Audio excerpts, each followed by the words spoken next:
Hello friends, இன்றைக்கி நம்ம daily லைஃப்க்கு தேவையான 6 useful kitchen tips and tricks தாங்க பார்க்க போகிறோம். இது கூடவே நம்ம வீட்டில் அடிப்பிடிச்ச பாதத்தை க்ளீன் பண்ண ஒரு ஈஸியான ரகசிய டிப்பும் நான் சொல்ல போகிறேன். வீடியோவை ஸ்கிப் பண்ணாமல் முழுமையாக பாருங்கள் ஃப்ரெண்ட்ஸ். அப்போ தாங்க பார்க்குறவங்களுக்குமே புரியும். நீங்கள் யாராச்சும் ஃபஸ்ட் டைம் நம்மளோட சேனல் பார்க்குறது இருந்தால் மறக்காமல் சப்ஸ்கிரைப் பண்ணிக்கோங்க. ஆல்ன்ற பெல் சிம்பிள் இருக்குது, அதுவுமே நீங்கள் கிளிக் பண்ணி வச்சுக்கோங்க. அப்போ தாங்க நம்ம போடக்கூடிய வீடியோஸ் எல்லாமே உங்களுக்கு உடனே நோட்டிஃபிகேஷனாக வருங்க. இப்போ வாங்க நம்ம வீடியோக்குள்ளே போய் என்னென்ன டிப்புன்னு சொல்லி பார்க்கலாம் வாங்க. ஃபஸ்ட்டு டிப்பு என்னன்னு சொல்லி பார்க்கலாங்க. நம்ம வீட்டில் பொதுவாக நம்ம 1-2 வெங்காயம் கட் பண்ணாலே போதுங்க. கண்ணில் தண்ணி வந்துகிட்டே இருக்கும். அது மட்டுமே இல்லாமல் கண்ணில் ரொம்ப எரிச்சலாக இருக்குங்க. அந்த மாதிரி கண்ணில் தண்ணி வராமல் இருக்க, கண்ணில் எரிச்சல் வராமல் இருக்க இந்த ஒரு டிப்ஸை நீங்கள் ட்ரை பண்ணுங்கள். ஃபஸ்ட் நான் பார்த்தீங்கன்னா ஒரு 6 வெங்காயம் கிட்ட எடுத்துருக்கேன். இந்த வெங்காயத்தை நம்ம சைடில் வச்சுக்கலாங்க. அதுக்கப்புறம் நம்ம ஒரு பாத்திரம் எடுத்துக்கலாங்க. பாத்திரம் உள்ளுக்குள்ளே பார்த்தீங்கன்னா ஒரு அரை சொம்பளுக்கு மட்டும் தண்ணி ஊற்றிக்கிட்டேன். தண்ணி நம்ம ஊற்றுனதுக்கப்புறம் நமக்கு எவ்வளோ வெங்காயம் நம்ம கட் பண்ணுமோ அந்தளவுக்கு வெங்காயத்தை நம்ம தண்ணியில் அப்படி நம்ம சேர்த்துக்கலாங்க. இந்த மாதிரி நீங்கள் சேர்த்துட்டு ஒரு 5 நிமிஷம் போல் நீங்கள் ரெஸ்ட்டில் விட்டுருணுங்க. இப்போ நீங்கள் பாருங்கள், ஒரு 5 நிமிஷம் போல் ஆகிடுச்சு. 5 நிமிஷம் கழித்து நீங்கள் இந்த வெங்காயத்தை தண்ணியில் நல்லா நம்ம நனைச்சிக்கலாங்க. இந்த மாதிரி தண்ணியில் நல்லா நனைச்சிட்டு அதுக்கப்புறம் நீங்கள் எப்போதும் போல் கத்தி எடுத்துகிட்டு இந்த வெங்காயத்தை நீங்கள் கட் பண்ணிக்கலாங்க. இந்த மாதிரி நீங்கள் கட் பண்ணும்போது எவ்வளோ வெங்காயம் வேணாலும் நீங்கள் கட் பண்ணிக்கலாம். கண்ணெரிச்சல் சுத்தமாக இருக்காது, கண்ணிலேருந்து தண்ணியுமே வரவும் செய்யாதுங்க. கண்டிப்பாக இந்த டிப்பு உங்களுக்கு பிடிக்கும் நம்புகிறேன். பிடிச்சிருந்தால் மறக்காமல் ஒரு லைக் போடுங்க. நெக்ஸ்ட்டு டிப்பே என்னன்னு சொல்லி பார்க்கலாங்க. ஒரு கப்பு நம்ம எடுத்துக்கலாங்க. கப்புக்குள்ளே பார்த்தீங்கன்னா ஒரு கிளாஸ் தண்ணி மட்டும் நம்ம ஊற்றிக்கலாங்க. சின்ன கிளாஸில் ஒரு தண்ணி மட்டும் நீங்கள் ஊற்றிக்கோங்க. இந்த மாதிரி நம்ம தண்ணி ஊற்றுனதுக்கப்புறம் நீங்கள் பார்த்தீங்கன்னா நம்ம டெட்டால் எடுத்துக்கலாம்.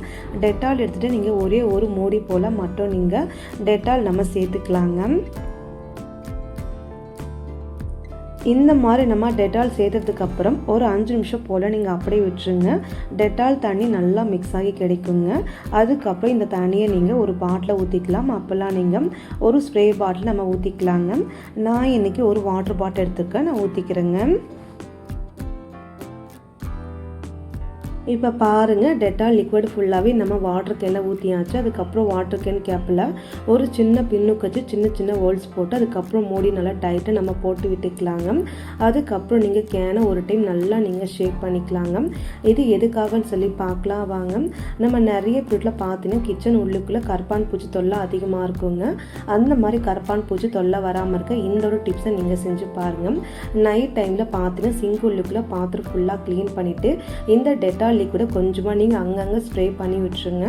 அதுக்கப்புறம் நம்ம கேஸ் ஸ்டவ் அடியில் கொஞ்சமாக ஸ்ப்ரே பண்ணி விட்டுருங்க. அதே மாதிரி கேஸ் ஓரங்களையும் அங்கங்கே இந்த லிக்விடை நீங்கள் கொஞ்சமாக நீங்கள் ஸ்ப்ரே பண்ணி விட்டுருங்க. அதுக்கப்புறம் முக்கியமாக சிலிண்டர் வைக்கிறதுலையும் கொஞ்சமாக தண்ணியை நீங்கள் ஸ்ப்ரே பண்ணிவிட்டு சிங்குக்கு அடியில் பைப்பு குட்டியும் கொஞ்சமாக நீங்கள் ஸ்ப்ரே பண்ணி விட்டாலே போதுங்க. உங்கள் வீட்டுக்குள்ளே ஒரே ஒரு கரப்பான் பூச்சி கூட வரவும் செய்யாது. கண்டிப்பாக இந்த ஒரு டிப்ஸை நீங்கள் செஞ்சு பாருங்கள், ரொம்ப யூஸ்ஃபுல்லாக இருக்குங்க.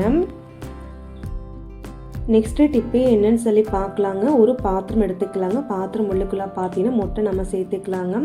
நம்ம வீட்டில் நம்ம எப்போ முட்டை வேக வச்சாலும் சரிங்க, மறக்காமல் இந்த டிப்ஸை ஒரு டைம் செஞ்சு பாருங்கள். முட்டை நீங்கள் வேகிறதுக்கு முன்னாடி ஒரு டைம் தண்ணி நல்லா வாஷ் பண்ணிக்கோங்க. அப்போ தாங்க முட்டை மேலே இருக்கிற அழுக்கு எல்லாமே போயிடும். இப்போ நம்ம முட்டை வேகிறதுக்காக ஒரு பாத்திரம் எடுத்து முட்டை ஃபுல்லாக வச்சுட்டு அதுக்கப்புறம் பார்த்தீங்கன்னா முட்டை ஃபுல்லாக தண்ணி நம்ம சேர்த்துக்கலாங்க. முட்டைக்கு கொஞ்சம் மேலே வரணுங்க தண்ணி, அந்தளவுக்கு நீங்கள் தண்ணி சேர்த்துக்கிட்டால் போதும். இந்த மாதிரி நம்ம தண்ணி சேர்த்ததுக்கப்புறம் நீங்கள் பார்த்தீங்கன்னா கொஞ்சமாக மட்டும் நம்ம கல்லுப்பு சேர்த்துக்கலாம். கல்லுப்பு நீங்கள் சேர்த்திங்கன்னா சீக்கிரமாக முட்டை ஃபுல்லாகவே வெந்து கிடைக்கும். அது மட்டுமே இல்லாமல் முட்டை ஓடு எதுவுமே உடையாமல் கிடைக்குங்க. நான் பார்த்தீங்கன்னா ஆஃப் ஆயில் வேகிக்கிட்டு போகிறதுனால வெறும் 8 நிமிஷம் போல் மட்டும் வேக வச்சு எடுத்துருக்கேன். இதுவே நீங்கள் முட்டை ஃபுல்லாக நல்லா வேகிக்கணும்னு நீங்கள் நினச்சிங்கன்னா 12 நிமிஷம் போல் மட்டும் வேக வச்சு எடுத்துக்கோங்க. நான் இதை கொண்டு போய் கேஸில் வச்சு ஒரு கரெக்டாக 8 நிமிஷம் போல் மட்டும் வேக வச்சு எடுத்து வந்துட்டேன். நீங்களே பாருங்கள், முட்டை ஃபுல்லாக நல்லா வெந்து வந்திருக்கு. அது மட்டும் இல்லாமல் தண்ணி ஃபுல்லாக வற்றி வந்திருக்கு. ஆனால் முட்டை ஃபுல்லாக கொஞ்சம் கூட எங்கேயுமே கிராச்சஸ் ஆகவே கிடையாதுங்க. இந்த முட்டையை நீங்கள் வெந்த உடனே உரிக்கக்கூடாது. இதை நீங்கள் பார்த்தீங்கன்னா சைடில் வச்சுக்கோங்க. அதுக்கப்புறம் நம்ம ஒரு கப்புக்குள்ளே தண்ணி எடுத்துக்கலாங்க. நார்மல் சில்ல தண்ணி தாங்க. அதுக்கப்புறம் நம்ம வேக வச்ச முட்டை ஃபுல்லாக இருக்குல்லையே, வேக வச்ச முட்டையை இந்த தண்ணி உள்ளுக்குள் நம்ம அப்படியே போட்டு விட்டுக்கலாங்க. இந்த மாதிரி முட்டையை நீங்கள் போட்டு விட்டால் உடனே நீங்கள் உரிக்காமல் ஒரு 2 நிமிஷம் போல் நீங்கள் ரெஸ்ட்டில் விட்டுருங்க. அப்போ தாங்க முட்டை ஓரளவுக்கு நல்லா ஆறி வந்திருக்கும். இப்போ 2 நிமிஷம் ஆகிடுச்சுங்க. அதுக்கப்புறம் நீங்கள் ஒவ்வொரு முட்டையை எடுத்துகிட்டு அழகாக நீங்கள் தரையில் தட்டி அழகாக நீங்கள் உரிச்சு எடுத்திங்கன்னா அந்த முட்டோடு ஃபுல்லாகவே கலந்து வந்துடும். முட்டை பார்க்க ரொம்ப அழகாக இருக்கும். முட்டோடு எதுவுமே உடஞ்சி போகாமல் ரொம்ப சூப்பராக நமக்கு கிடைக்குங்க. இப்போ நீங்கள் பாருங்கள், முட்டை ஃபுல்லாக நல்லா நான் உரிச்சு எடுத்துக்கிட்டேன். நம்ம இன்றைக்கி ஆஃப் ஆயிலில் மட்டும்தாங்க வேக வச்சோம். அப்படி இருந்துமே முட்டோடு ஃபுல்லாகவே அழகாக கலந்து வந்துருச்சு. இதே போல் எல்லா முட்டோடு ஃபுல்லாக நான் உரிச்சு எடுத்துக்கிறேங்க. கண்டிப்பாக உங்கள் வீட்டில் நீங்கள் முட்டை வேகக்கு போகிறீங்கன்னா மறக்காமல் இந்த டிப்ஸை நீங்கள் ட்ரை பண்ணி பாருங்கள். நெக்ஸ்ட்டு டிப்பே என்னன்னு சொல்லி பார்க்கலாங்க. நம்ம நிறைய பேரில் பார்த்தீங்கன்னா சப்பாத்தி மாவு பிசைஞ்சிட்டு உடனே நம்ம சப்பாத்தி செய்யணும் போது ஒழுங்காக நல்லா சாஃப்டாகவே சப்பாத்தி வராது. அதுக்கு இந்த டிப்பை நீங்கள் செஞ்சு பாருங்கள். நான் எப்போதும் போல் வீட்டில் அரைச்சி கோதுமாவை நான் சேர்த்துக்கட்டுங்க. வெறும் கோதுமை மட்டும் சேர்த்துருக்கேன். அதுக்கப்புறம் நம்ம தேவையானளுக்கு மட்டும் நம்ம சால்ட்டு சேர்த்துக்கலாம். இது கூடவே நம்ம சுகர் 1 டீஸ்பூனுக்கு மட்டும் நான் சேர்த்துக்கிறேங்க. இது கூடவே நம்ம சமையல் எண்ணெய் ஒரு 2 டீஸ்பூனுக்கு மட்டும் நீங்கள் சேர்த்துக்கோங்க. எண்ணெய் பார்த்துன்னு சூடெலாம் பண்ண தேவையில்லை, அப்படி நீங்கள் சேர்த்துக்கலாங்க. இந்த மாதிரி நீங்கள் சேர்த்துக்க அப்புறம் கை வச்சு நல்லா நீங்கள் மிக்ஸ் பண்ணிவிட்டு எப்போதும் போல் நார்மல் தண்ணி ஊற்றிட்டு நல்லா நம்ம சப்பாத்தி பதத்துக்கு மாவை நல்லா நம்ம பிசைஞ்சிட்டு எடுத்துடலாங்க. பாருங்கள், மாவு ஃபுல்லாகவே நல்லா நான் கெட்டியாக பிசைஞ்சு எடுத்துருக்கேன். இந்த மாவை நீங்கள் ஊற வைக்க தேவையில்லை. உடனே நீங்கள் சப்பாத்தி செஞ்சு சாப்பிட்டீங்கன்னா சப்பாத்தி நல்லா சூப்பராக சாஃப்டாக இருக்கும். நான் பார்த்தீங்கன்னா ஒரே 1 நிமிஷம் கூட மாவு ஊற வைக்கவே இல்லை. மாவு பிசைஞ்சு கையோடு சப்பாத்தி தேய்ச்சி எப்போதும் போல் சப்பாத்தி செஞ்சு எடுத்துட்டேன். இந்த சப்பாத்தி நீங்களே பாருங்கள் எந்த அளவுக்கு சாஃப்டாக இருக்குது. இந்த சப்பாத்தி நான் பிச்சு காமிக்கிறேன், நீங்களே பாருங்கள். அந்தளவுக்கு நல்லா சாஃப்டாக இருக்கும். 8 மணி நேரம் ஆனாலும் சரிங்க, சப்பாத்தி கல் மாதிரி ஆகாமல் நல்லா சாஃப்டாகவே நமக்கு கிடைக்கும். கண்டிப்பாக உங்கள் வீட்டில் நீங்கள் உடனே சப்பாத்தி செய்ய போகிறீங்கன்னா மறக்காமல் இந்த டிப்பை நீங்களுமே ஒரு வாட்டி செஞ்சு பாருங்கள். இந்த டிப்பு கண்டிப்பாக எல்லாருக்கும் ரொம்ப யூஸ்ஃபுல்லாக இருக்குங்க. மறக்காமல் இந்த டிப்பு பிடிச்சிருந்தா ஒரு லைக் பண்ண மறக்காதீங்க. நெக்ஸ்ட்டு டிப்பே என்னன்னு சொல்லி பார்க்கலாங்க. நம்ம நிறைய பேரில் பார்த்தீங்கன்னா வெங்காயம்லாம் கட் பண்ணிவிட்டு வெங்காயத்தோல் ஃபுல்லாகவே நம்ம கீழே தூக்கி போட்டுருவோம் இல்லையா, அந்த மாதிரி நம்ம வெங்காயத்தூள் நம்ம கீழே தூக்கி போட வேணாங்க. இது போல் நம்ம யூஸ் பண்ணிக்கலாம். ஒரு பாத்திரம் எடுத்துருக்கு, ஒரு 3 கிளாஸுக்கு மட்டும் தண்ணி ஊற்றிக்கிட்டேன். வெங்காயத்தூள் நான் போட்டுட்டு ஒரு 5 நிமிஷம் போல் மட்டும் வெங்காயத்தோட தண்ணிக்குள்ள நம்ம ஊற விட்டுக்கலாங்க. 5 நிமிஷம் கழித்து நீங்கள் பார்த்தீங்கன்னா கை வச்சுட்டு வெங்காயத்தை நல்லா நம்ம பிசைஞ்சு விடணுங்க. அந்த வெங்காயம் நல்லா நீங்கள் பிசைஞ்சு விட்டுட்டு அதுக்கப்புறம் நீங்கள் எப்போதும் போல் வெங்காயத்தூளை நீங்கள் தூக்கி போட்டுடலாங்க. இந்த வெங்காயத்தோல் தண்ணி நமக்கு எதுக்கு தேவைப்படுன்னு சொல்லி பார்க்கலாம். நம்ம நிறைய பேரில் பார்த்தீங்கன்னா பூச்செடி எல்லாம் வளர்ப்போம். அந்த பூச்செடி மேலே நிறைய பூச்சிகள் எல்லாம் வந்துடும். சரியாக பூச்செடி வளரவும் செய்யாதுங்க. அதுக்கு அந்த பூச்செடி வேறு பதில் கொஞ்சமாக தண்ணி நீங்கள் ஊற்றி விட்டுட்டா பூச்சி ஃபுல்லாக நல்லா இறந்து போயிடும். பூச்செடி நல்லா வளரவும் செய்யுங்க. அதுக்கப்புறம் ஒரு வாட்டர் பாட்டில் இல்லை ஸ்ப்ரே பாட்டில் எடுத்து லிக்விட் ஃபுல்லாக ஊற்றிட்டு உங்கள் வீட்டில் எங்கெல்லாம் கரப்பான் பூச்சி பள்ளித்தொலை எலித்தொலை இருக்கோ அங்கெல்லாம் நீங்கள் ஸ்ப்ரே பண்ணி விட்டாலும் உங்கள் வீட்டு பக்கம் கரப்பான் பூச்சி வராது, எலியும் வராது, அதுக்கப்புறம் பள்ளித்தொல்லை இருக்காதுங்க. கண்டிப்பா இந்த டிப்மே நீங்க ஒரு டைம் ட்ரை பண்ணுங்க, ரொம்ப யூஸ்ஃபுல்லா இருக்குங்க. நெக்ஸ்ட்டு டிப்பே என்னன்னு சொல்லி பார்க்கலாங்க. நம்ம வீட்டில் நீங்கள் பார்த்தீங்கன்னா சில சமயங்கள் நம்ம காஃபி வைக்கும்போதாக இருக்கட்டும், இல்லை டீ வைக்கும்போதாக இருக்கட்டுங்க, இல்லை நம்ம வேறு ஏதாவது செய்யும்போதாக இருக்கட்டுங்க, பால் பாத்திரம் ஒரு சில சமயங்களில் ஒரு மாதிரி கருகி போன மாதிரி ஆகிடுங்க. அந்த மாதிரி கருகி போச்சுன்னா க்ளீன் பண்ணது ரொம்பவே கஷ்டமாக இருக்குங்க. பாத்திரம் ஃபுல்லாகவே நம்ம என்ன தான் க்ளீன் பண்ணாலும் புதுசு போல் இருக்கவே இருக்காது. அதுக்கு இந்த டிப்பை நீங்கள் தெரிஞ்சுக்கோங்க, ரொம்ப ஈஸியாக க்ளீன் பண்ணிக்கலாம். பாத்திரம் நல்லா புதுசு போல் பல மாறிடுங்க. இந்த பாத்திரம் அப்படி இருக்கட்டுங்க, நம்ம வீட்டில் வெங்காயத்தெலாம் யூஸ் பண்ணிட்டு வெங்காயத்தூள் இருக்கு இல்லையா, அந்த வெங்காயத்தில் கொஞ்சம் போல மட்டும் இந்த பாத்திரம் உள்ளுக்குள்ள அப்படியே நீங்கள் சேர்த்துக்கோங்க. அதுக்கப்புறம் நீங்கள் எப்போதும் போல் இட்லிக்கு போடக்கூடிய சோடா ஒரு 1/2 ஸ்பூனுக்கு மட்டும் நீங்கள் எடுத்துக்கலாங்க. 1/2 ஸ்பூனுக்கு மட்டும் நீங்கள் இந்த பாத்திரம் உள்ளுக்குள்ளே அங்கங்கே நம்ம தூவிட்டுக்கலாங்க. அதுக்கப்புறம் ஒரு பாதி லெமன் எடுத்துருக்கேன். லெமன் பார்த்தீங்கன்னா ஒரு 7-8 சொட்டு மட்டும் இந்த பாத்திரம் உள்ளுக்குள்ள லெமன் ஜூஸை நீங்கள் பிழிஞ்சு விட்டுக்கோங்க.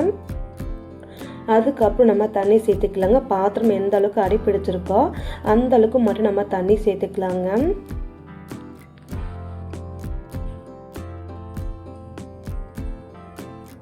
இப்போ பாருங்கள், தண்ணி ஃபுல்லாகவே நம்ம ஊற்றியாச்சுங்க. அதுக்கப்புறம் நம்ம கேஸ் ஸ்டவ் ஆன் பண்ணிவிட்டு இந்த பாத்திரம் நீங்கள் வச்சு விட்டுக்கோங்க.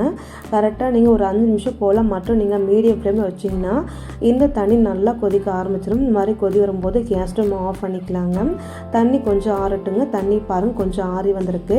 அதுக்கப்புறம் தண்ணி நீங்கள் கீழே ஊற்றாமல் சிங்கில் ஊற்றிட்டுருங்க. சிங்கில் இருக்க புழு பூச்சி எல்லாம் இறந்து போயிடும். சிங்க்குமே நல்லா க்ளீனாக இருக்கும். அதுக்கப்புறம் நீங்கள் வெங்காயத்தில் கீழே தூக்கி போட்டுருங்க. இப்போ இந்த பாத்திரம் நீங்களே பாருங்கள், அந்த கலர் மட்டும் மட்டும் போயிருக்கு. ஆனால் அந்த அடி பிடிச்ச கரை எதுவுமே போகலை. இதை எப்படி நம்ம க்ளீன் பண்ணலான்னு சொல்லி பார்க்கலாம். நான் எப்போதும் போல் பார்த்தீங்கன்னா சாஃப்ட்னு நார் எடுத்திருக்கேன். எப்போதும் போல் விம் சோப் தொட்டு எடுத்திருக்கேன். அதுக்கப்புறம் நம்ம எப்போதும் போல் தேய்ச்சிக்கலாங்க. ரொம்ப அழுத்திலாம் நீங்கள் தேய்க்க வேணாம். லைட்டாக நீங்கள் தேய்ச்சாலே அந்த அழுக்கு எல்லாமே போயிடுங்க. இதுவே நீங்கள் ஸ்க்ரப்பை எடுத்து நீங்கள் தேய்ச்சிங்கன்னா நல்லா அழுக்கு போயிடும். ஒரே ஒரு செகண்டில் பாத்திரம் நல்லா பல மாறிடுங்க. நான் இப்போ சாஃப்ட்னு நார வச்சுட்டு எல்லா பக்கமும் நல்லா நான் தேய்ச்சிக்கிறேன். நான் தேய்க்க நீங்களே பாருங்கள் எந்த அளவுக்கு அந்த அடி பிடிச்ச கரை எல்லாமே போகுதுட்டு.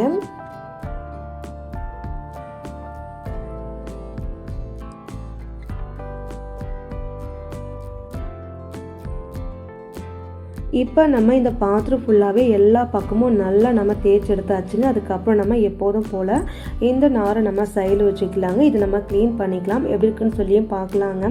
அதுக்கு ஃபஸ்ட்டு நம்ம சிங்குக்கிட்டே போயிட்டு தண்ணி நம்ம திருப்பி விட்டுக்கலாங்க. தண்ணி நம்ம திருப்பி விட்ட பின்னாடி நீங்களே பாருங்கள் இந்த பாத்திரம் நம்ம ஃபஸ்ட்டு பார்த்ததுக்குமே இப்போ பார்த்ததுக்குமே எந்த அளவுக்கு சூப்பராக க்ளீனாக இருக்குன்னுட்டு நல்லா பல புதுசு போலவே இருக்குங்க. இதுக்குன்னு எந்த ஒரு லிக்விட் நீங்கள் கடையில் காசு கொடுத்து வாங்க வேண்டாம். நம்ம வீட்டில் இருக்கிற பொருள் மட்டும் இருந்தால் போதுங்க. 5 நிமிஷத்தில் அடி பிடிச்ச பாத்திரம் ஃபுல்லாகவே நல்லா பலன்னு பளிச்சுன்னு மாறிடுங்க. கண்டிப்பாக இந்த ஒரு டிப்பை நீங்கள் ட்ரை பண்ணுங்கள். எல்லாருக்குமே ரொம்ப யூஸ்ஃபுல்லாக இருக்கும். இந்த பாத்திரம் மட்டும் கிடையாதுங்க, வேறு எந்த பாத்திரம் அடி பிடிச்சு போயிருந்தாலும் கண்டிப்பாக இந்த ஒரு மெத்தட் நீங்கள் ட்ரை பண்ணுங்கள். ரொம்ப சூப்பராக க்ளீன் ஆயிரும். பாத்திரமே நல்லா புதுசு போல் மாறிடுங்க. கண்டிப்பாக இந்த டிப்பு எல்லாம் உங்களுக்கு ரொம்ப யூஸ்ஃபுல்லாக இருக்குங்க.